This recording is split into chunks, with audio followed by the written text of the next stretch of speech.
Muito bem. Então vamos começar a nossa apresentação. Mas começar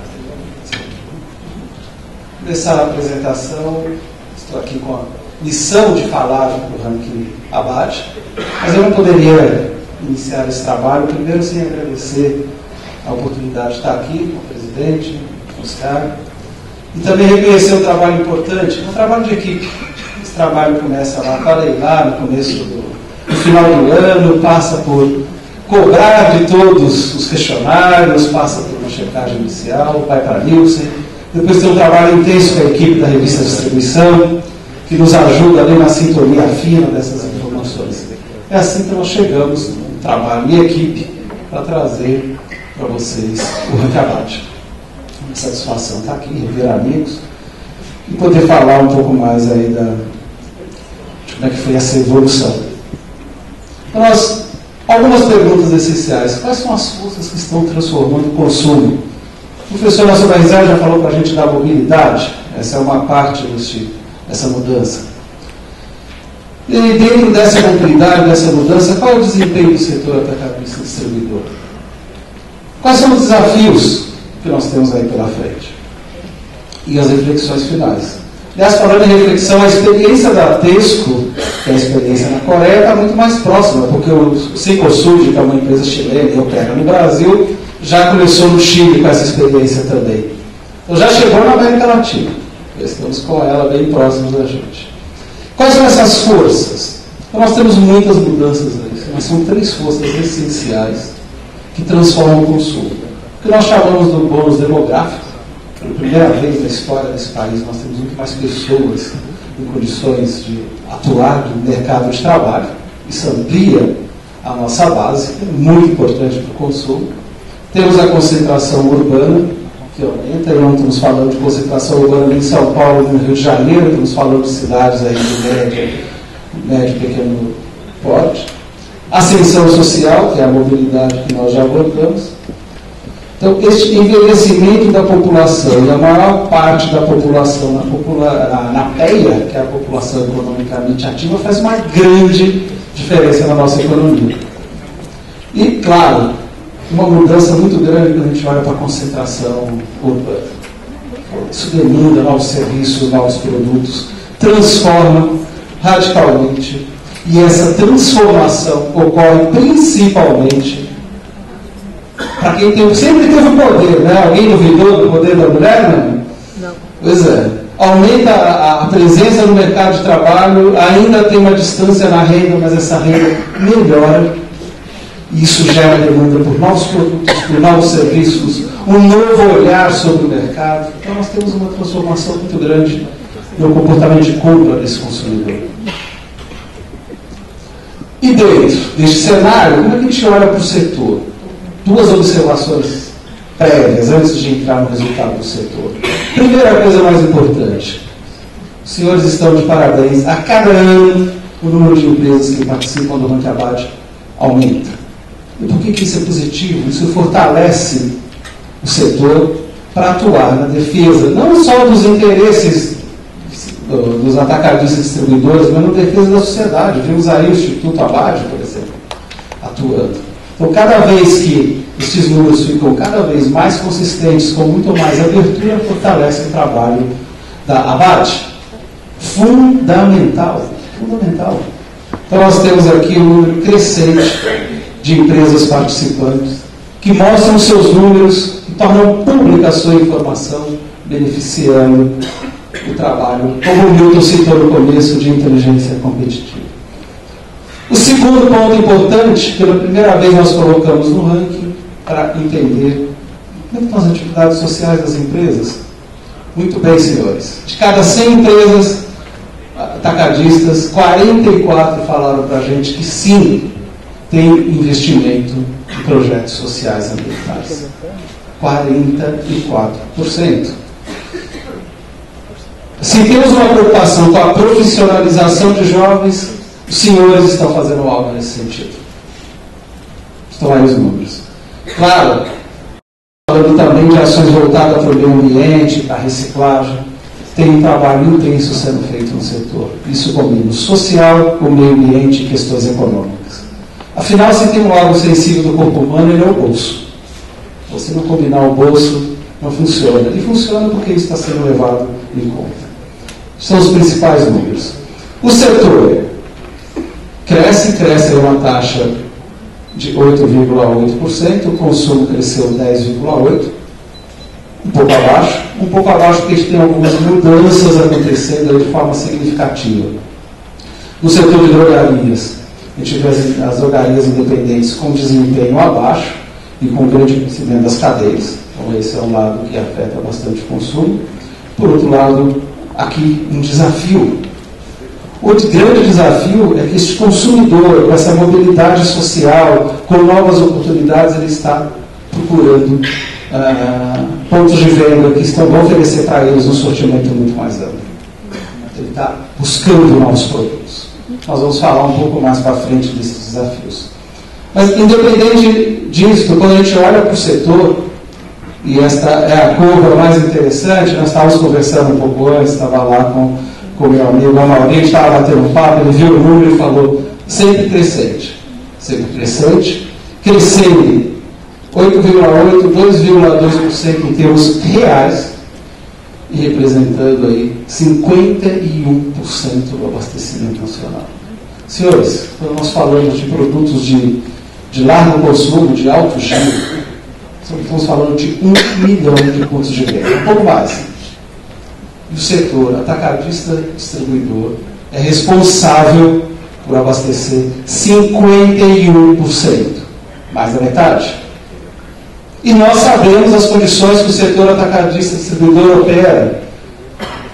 Quando tem que pegar as estradas, andar por este Brasil afora, para levar aquele produto fracionado lá naquele rincão onde está ocorrendo o consumo. Isso é um desafio. É levar abastecimento, é levar alimento.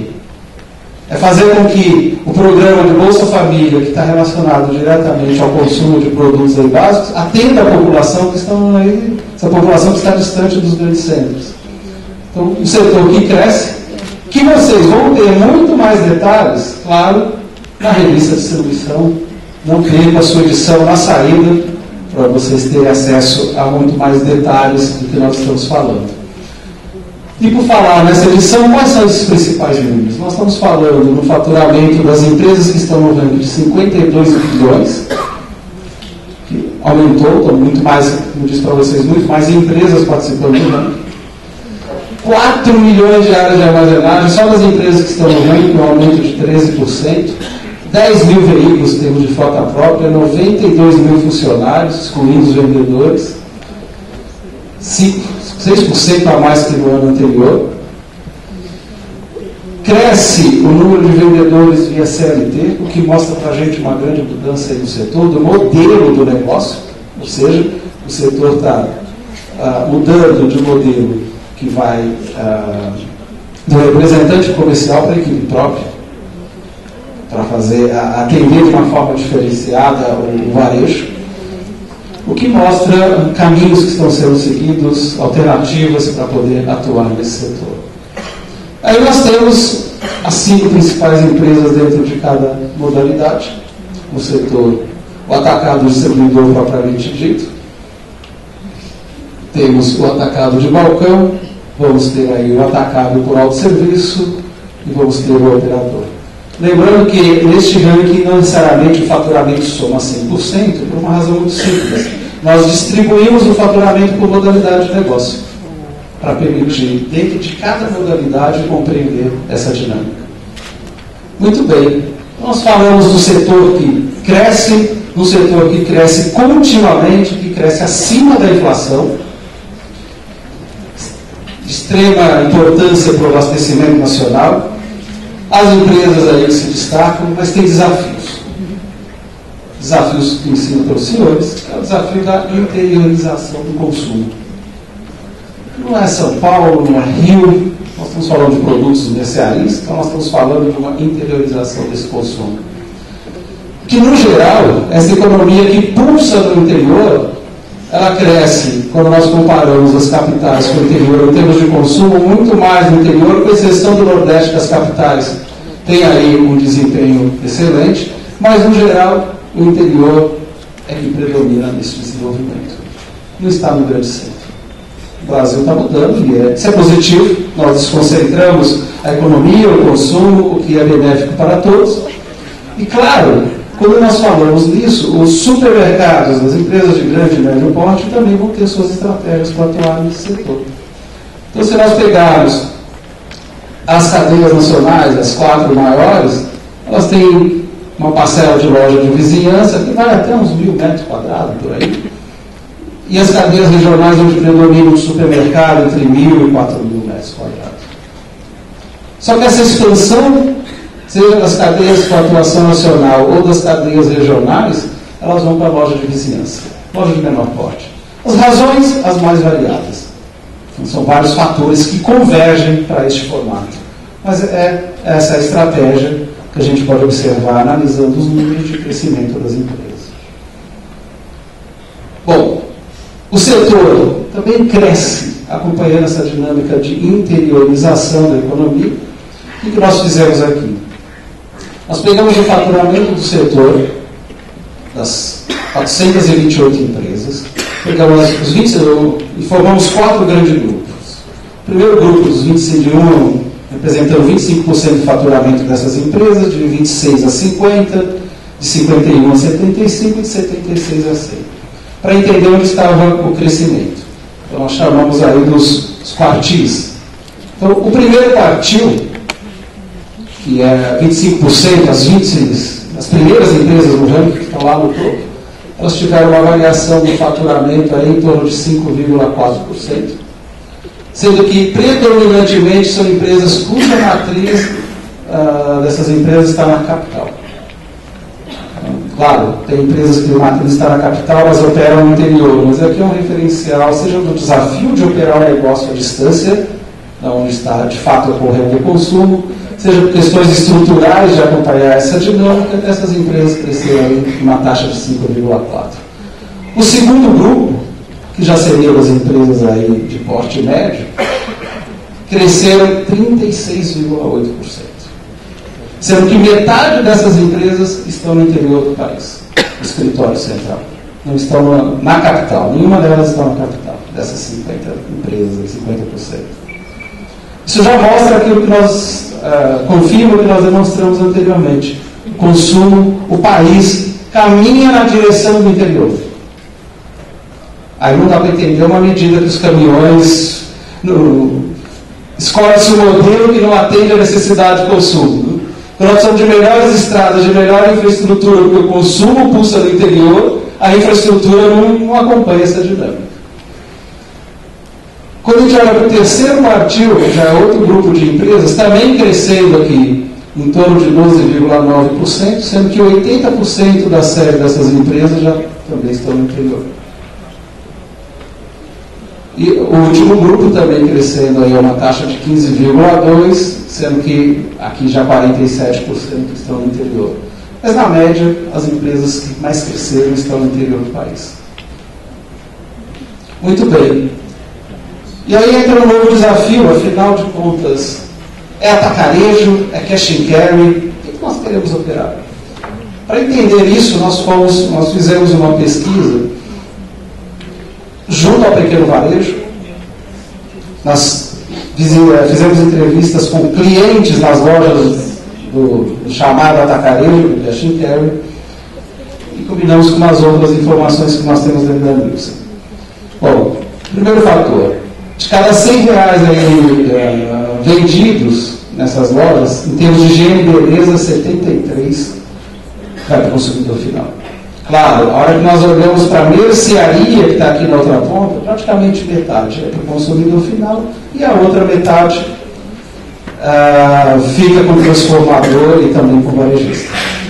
Mas, enfim, este formato de loja despojada tem um papel hoje na vida das famílias importante. De cada 100 lares brasileiros, lares urbanos, 31 fizeram pelo menos uma compra desse tipo de loja.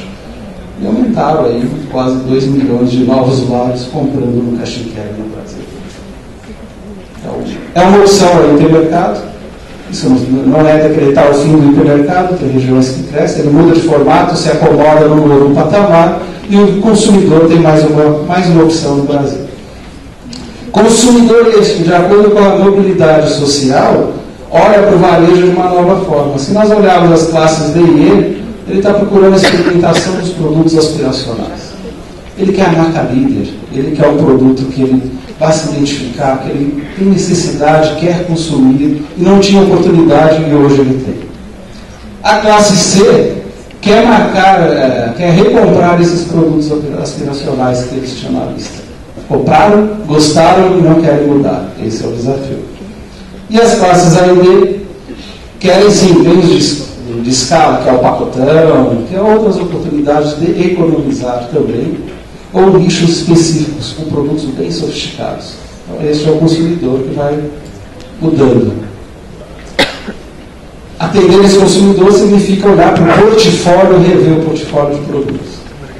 Então, o desafio do setor atacadista e distribuidor é um portfólio que tem que mudar com muito mais frequência. Outro desafio está no preço de comercialização. Nós já mostramos esse número ano passado, eu trago de volta porque considero o assunto extremamente crítico.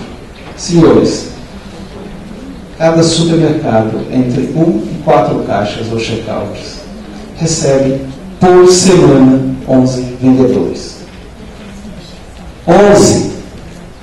Tá? Então, e o varejo fica sempre olhando para a questão de preço. Quando este consumidor, ele está procurando muito mais do que preço. Quando a gente vai entender o consumidor, não é só preço que ele está buscando. Ele quer um preço justo, mas não significa um preço mais baixo. Então, isso é fundamental dentro dessa lógica, a gente entender como que esta variável afeta o negócio de vocês. Afeta a rentabilidade, diminui o serviço e é crítico para o sucesso. Os senhores também apontaram para nós no ranking ABARD o que os senhores consideram aí muito crítico, que são desafios do setor. A necessidade da reforma tributária, bom, a não ser que o professor Elcio Barrizelli tenha outra opinião, ela vai continuar não acontecendo. Pequenos ajustes, aqui, ali, enfim. Aí vai. Mas não dá para chamar de uma reforma tributária. Temos que aprender a conviver com isso, mas enfim, não vai acontecer isso.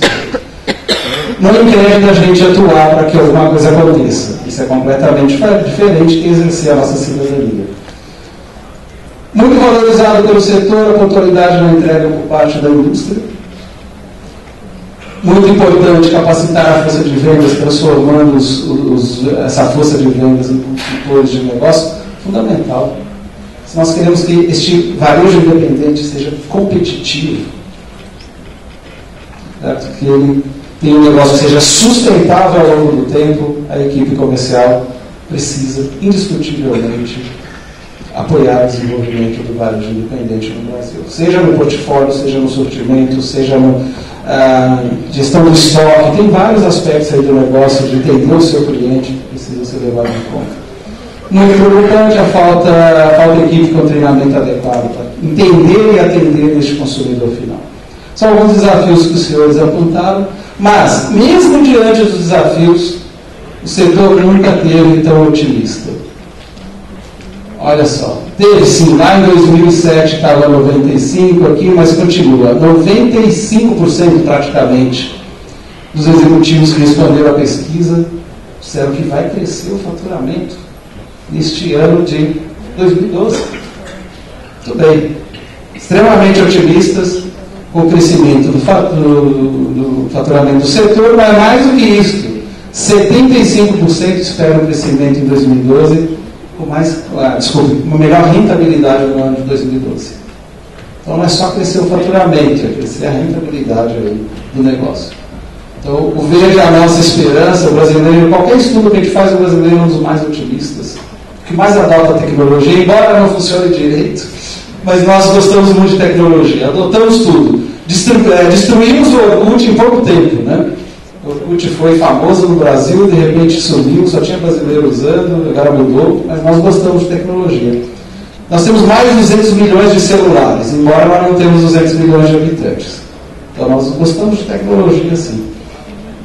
Muito bem, para finalizar, o setor extremamente relevante, cresce acima da inflação, com empresários aí, os senhores otimistas, acreditando no desenvolvimento do setor, e sempre foi assim, não é por isso que alcançaram este crescimento.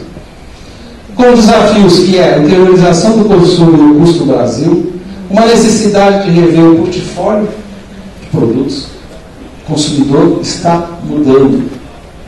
Acompanhar essa dinâmica é muito importante aí para o pequeno varejo, entender a missão de compra deste consumidor.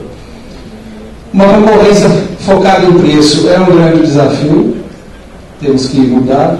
Temos um varejo independente que a concorrência vai ser ampliada. E, claro, os desafios de qualificar a equipe e questões tributárias que são críticas no negócio. Nós sabemos o que acontece com uma nota fiscal nesse país, afinal de contas, né? Para poder ser competitivo, o que tem que se fazer. Aliás, até a estrutura para contabilizar o negócio, se vocês pararem para fazer a conta, vai ver que tem mais gente na administração do que vendendo. Que é uma distorção. Eu preciso de mais gente para documentar e registrar do que atender o cliente final. E essa estrutura para atender o governo, não é para gerar dinheiro. Então, esse é um grande desafio, sim, que nós temos que olhar para essa complexidade tributária que tanto afeta nossos negócios. Muito bem. É o último slide, eu também quero agradecer aqui, eu não vi aqui ainda o Carlos Gouveia, que trabalha lá comigo, ele trabalhou bastante nesse material. Carlos, obrigado. Obrigado pelo trabalho. Assumiu o desafio aí no meio do caminho, foi muito bem. Eu agradeço aí o teu trabalho, apoio, o trabalho da Leila, que foi fundamental, e mais uma vez a equipe da Revista Distribuição. Gente, muito obrigado pela atenção. Boa noite.